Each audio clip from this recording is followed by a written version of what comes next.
I'm Margot Shen, and this is Hephaestus. As the name might tip you off, this is going to be the subordinate function that Gaia will use to make lots and lots of robots. Her personal forge. Except, it's not that simple. You probably noticed that only about a third of you are robotics engineers. The rest, experts in machine cognition, virtual heuristics, that stuff. Well, that's because we aren't going to be the ones designing and building robots. The last thing we want is to burden Gaia with a bunch of outmoded 21st century designs. Waste of time. Our purpose is to empower Gaia to build the robots, and not just build, imagine, from scratch. Any robot she needs for any conceivable purpose, designed and fabricated at a snap of a finger. Hers. Her finger. So, Hephaestus isn't really the forge. It's more like the knowledge of craft and ingenuity of a mastersmith to wield the hammer. Encoded as software. Virtual creativity made real. Gaia's already learning. In simulations, she's doing some very creative things with fractal assembly and animal morphologies. Her designs aren't about to win the Liam Prize anytime soon, but hey, everyone has to start somewhere. So, yes, time to get started. Let's do this. I don't get it. Which part? It's a little technical at places. If Gaia was designed to save life, why would the robots it makes attack people? Perhaps it loves some forms of life more than others. The derangement. The machines weren't always so angry. True. Mostly they were docile until 10, 15 years ago. For years, Hephaestus has been forcing cauldrons to make aggressive machines. I've seen it myself, in the cauldrons. Stalkers, Ravagers, a Thunderjaw. How could it do that? And why? Why indeed?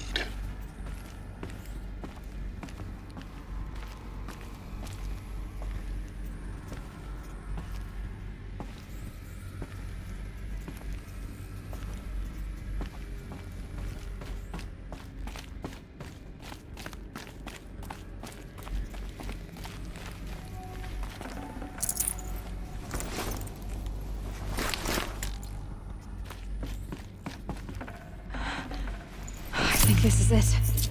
Elizabeth Sobek's office. But it's sealed off. There's got to be a way inside. Keep looking.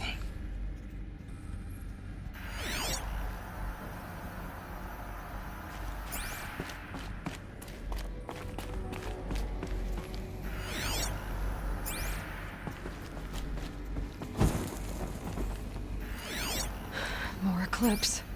Careful now.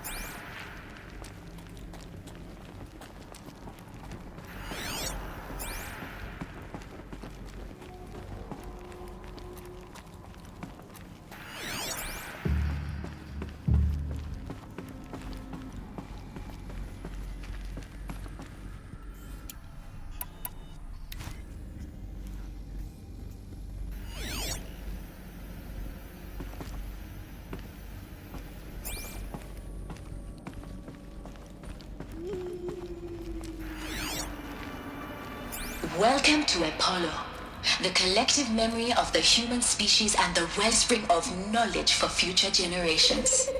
I am Samina Ebaji. Until recently, I was director of the International Collective Memory Institute in New Tehran.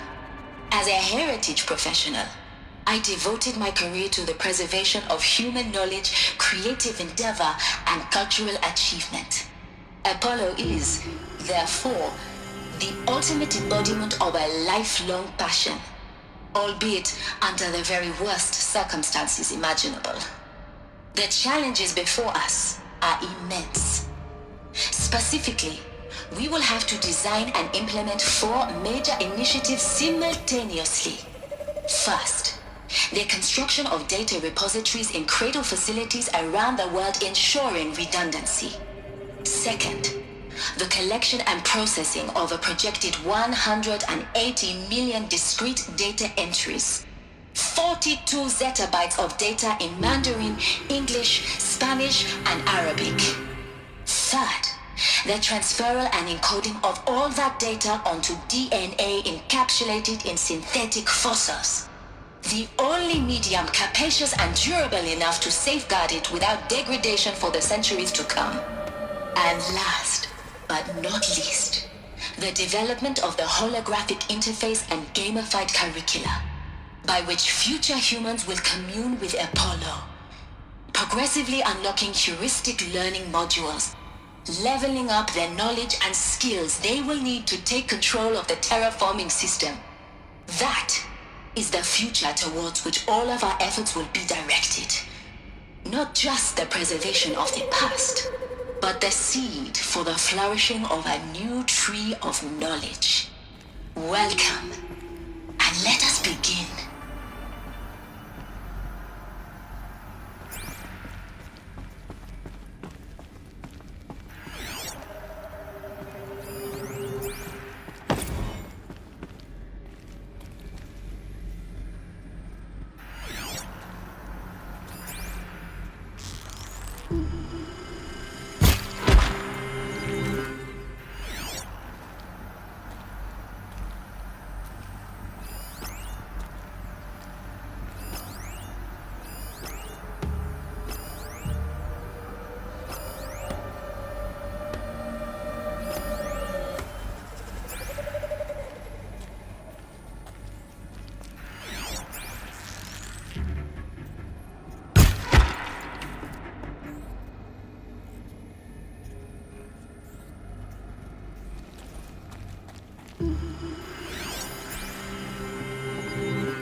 I'm not here.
Got something.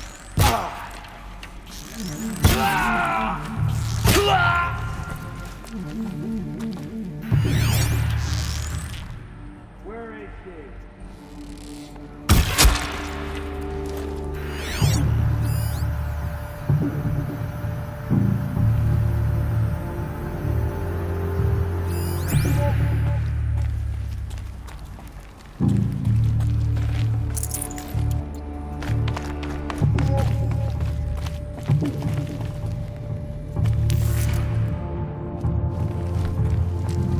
Here we are!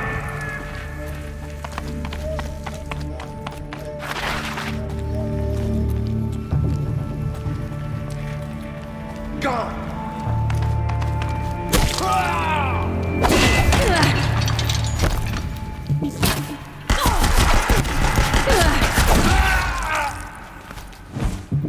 You cannot run from righteousness!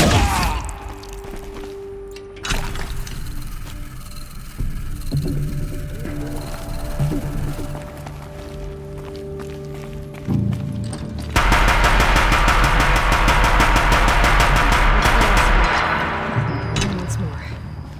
In what should have been a cave of wonders. Look around. See if anything is left.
Welcome to Hades, Zero Dawn's extinction failsafe protocol.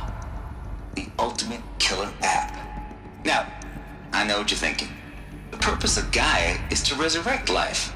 So why give her a subordinate function, only purpose of which is to wipe out life all over again? I mean, what? Just plumb crazy, ain't it? Well, no, it isn't. Reconstituting a biosphere? That's a tall order. Tech smart as Gaia may be, odds are she won't get it right the first time. I mean, imagine you're Gaia, 200 years from now, and this new biosphere you're growing, it's all gone wrong. Alkalines are skyrocketing, coniferous forests eroding under the lash of superstorms that would have drowned Noah. It's chaos, a spinning top that won't stop wobbling. Now what are you gonna do? Release phase 1 organisms into that hot mess? Hope their CO2 and methane can balance out what you got started? Hell no. What you're gonna do, Gaia, is step aside while Hades takes over and does what you're just too darn nurturing and life-loving to do, which is burn that misbegotten mess of a biosphere to the ground so Gaia can start over. Okay, not burn, more like reverse terraforming operations and suffocate it. But you get the idea. Hades takes the biosphere back to zero. Square one, blank slate. And then, only then, does it hand the steering wheel back to Gaia and say, try again, old girl. And better this time, or we'll have to do this again. That's Hades. It's pretty badass when you think about it. Extinction on demand. Death on speed dial. All for the greater good, of course, but still, kind of metal. So welcome to Hades. Welcome to the void. Okay, so if that's the original purpose of Hades, why does it want me extinct? We need more data. And how does it end up in the wreckage of a Pharaoh Titan, getting worshipped by the Eclipse like some kind of god? I'm learning as you are, Aloy. Keep searching. Looks like the only way onwards.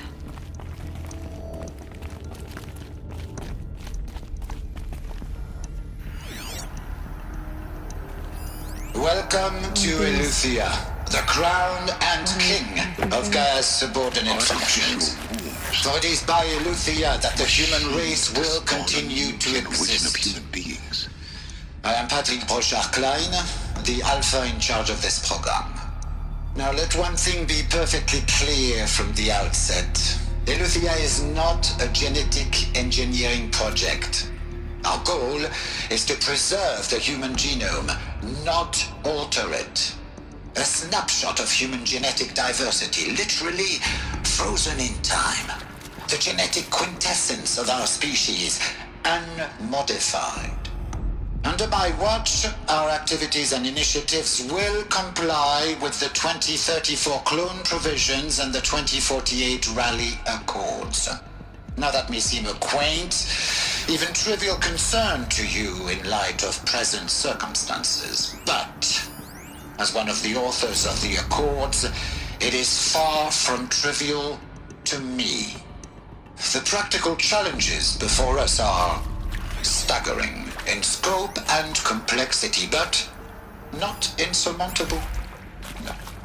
Global collation and provisional storage of zygotes, perfection of exogenic technologies, design and perfection of servitors, to provide nurture and inculcation during early child development. All of these program components must and will proceed in tandem. To say nothing of the breakneck construction of cradle facilities at sites around the world. So, si vous êtes prêts, let us begin.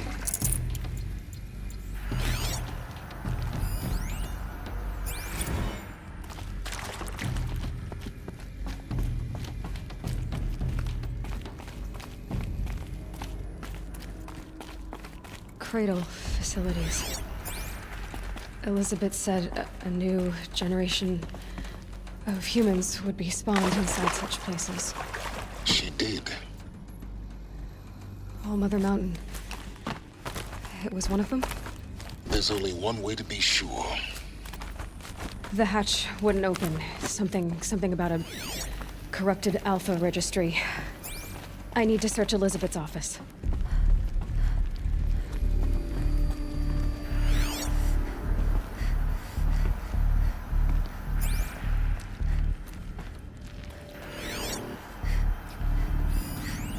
Nuts would benefit from antilopinae morphologies, though campered forms show superior load-bearing capability. You're a quick study, Gaia. Dr. Sobek, as I have conducted this comparative analysis of mammalian morphologies, I've gathered extensive data on the quaternary extinction event. Oh? And your assessment? Gaia? Logically speaking, the extinction was a natural consequence. And yet... And yet, I find the loss of megafaunal species unaccountably sad. That they passed forever into oblivion causes me to experience a grief that is difficult to describe. Am I malfunctioning?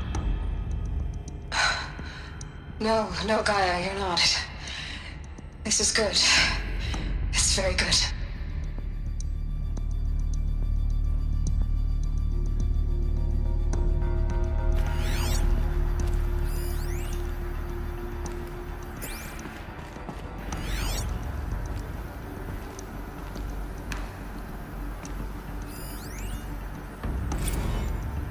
You will undergo a brief period of unconsciousness during relocation to Prime and final instatement. Elizabeth, may I speak outside protocol? When you're back up and running at the new site, we'll bring the subordinate functions online and see where we stand. Elizabeth, I detect distress. Are you all right? I'm fine. I realize that circumstances compel us to launch earlier than we hoped, but all subsystems are operational. The odds stand in our favor. But what if... Gaia, there's nothing left out there. You can't even survive unless you're wearing an environmental suit. There are billions dead, in fear and agony. What if it was all for nothing? Elizabeth, extinction was inevitable. Thanks to you, life will have a future. You really believe that? I believe in you, Elizabeth. In you, all things.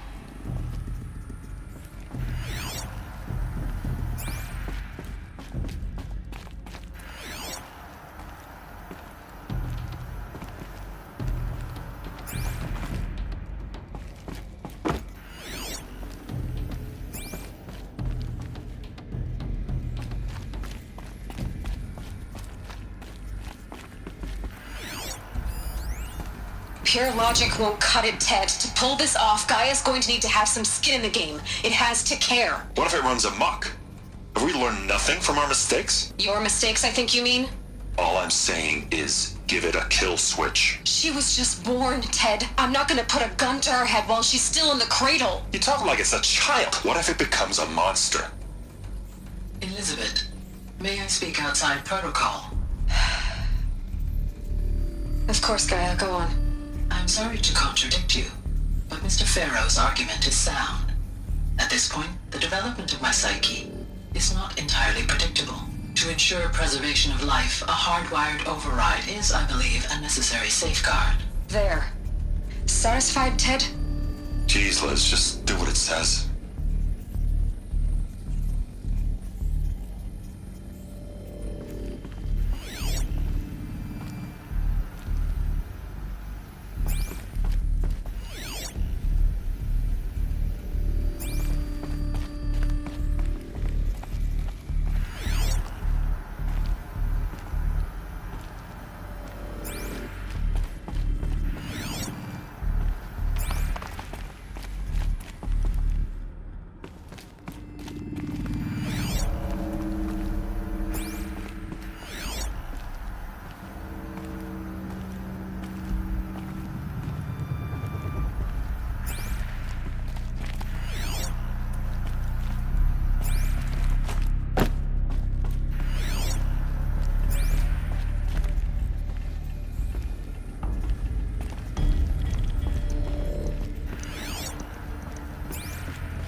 The Alpha Registry master file. Intact? Yeah. No signs of corruption. Then what are you waiting for? Copy the file. With this, I can restore the registry at the hatch inside Allmother. Open it. Go inside. And grasp the secrets within. Where I was born. Maybe who gave birth to me. Who? Are you really so naive? There will be no who waiting for you there, Aloy. Whatever birthed you into the world was a what, not a who. You bastard. Oh no, I had a legitimate birth. It's you, Aloy, who are the creation of a machine. But what kind of machine and why? Why were you created?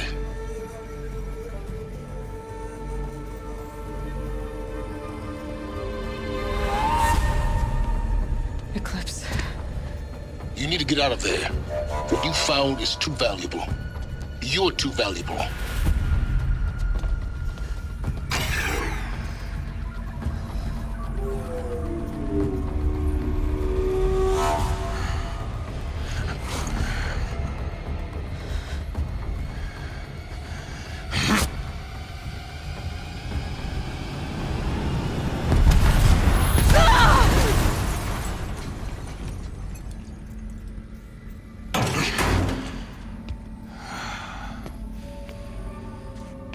Still alive. Good. I have a more suitable death in mind for you, child.